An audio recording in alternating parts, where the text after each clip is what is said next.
po ninyo ang aking paglalala at pakikisa sa ginagawa ninyong pagkilos ngayong araw. Ako ho ay susunod ng bawat aksyon bilang tunay at agisong posisyon. Pinagkakamahan sa pagkatinti ko masigura ang higit na dalawa na antas ng prorasyon na gagawin ngayon sa ilalim ng administrasyon ni Bongbong Marcos. Kaya po bilang sinunod ninyo, aking pinapangalanan ang walang korupsyon, aking ipapagpala ang pagkaila.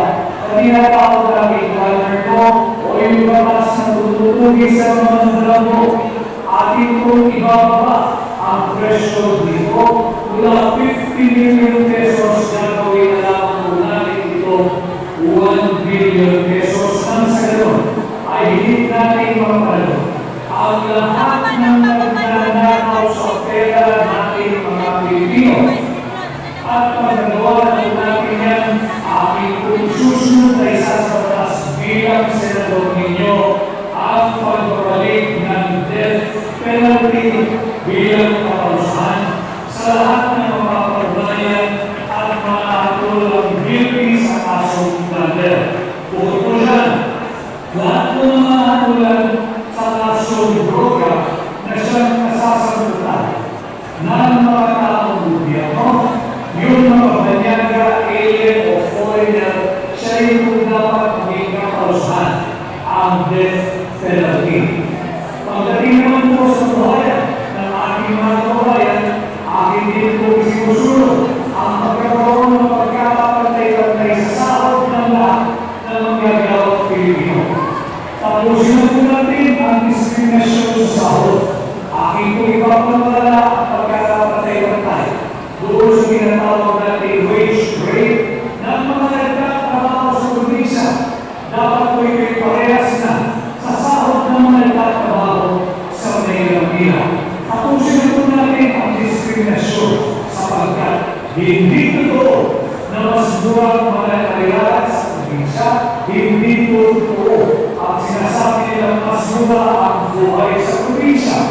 Bilang pagpapatunay na dapat na tayo magkaroon ng magkakapantay-pantay sa sahod. Parehas lang po ang presyo ng isang pirasong manok na may isang pirasong kanin na may isang pirasong gravy sa isang tanyag na fast food chain sa Mega Manila at sa probinsya.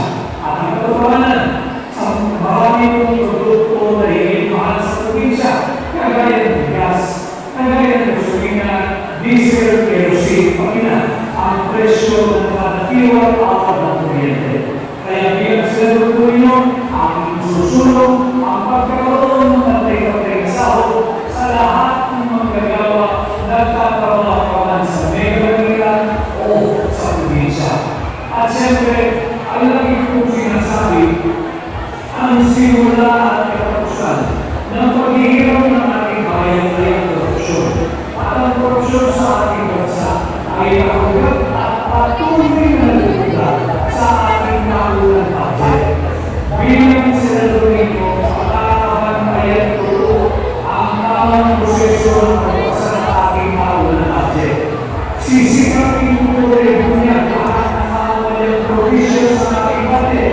Hindi po tayo pamayan ng mga kasawisya ng budget base sa mga napakaraming blanco sa final approve ratified and filed by Cameral Conference Committee report. Ito po yung mga patunayan natin gusto rin bilang senador ninyo. Ako po ang magiging kagantay ng Senado, magiging fiscalizer, kagawin ng lahat ng katiwakaan. Muli po, sana ako yung makayaw ninyo ng inyong sagrado mandato ngayong April 2025 bilang senador.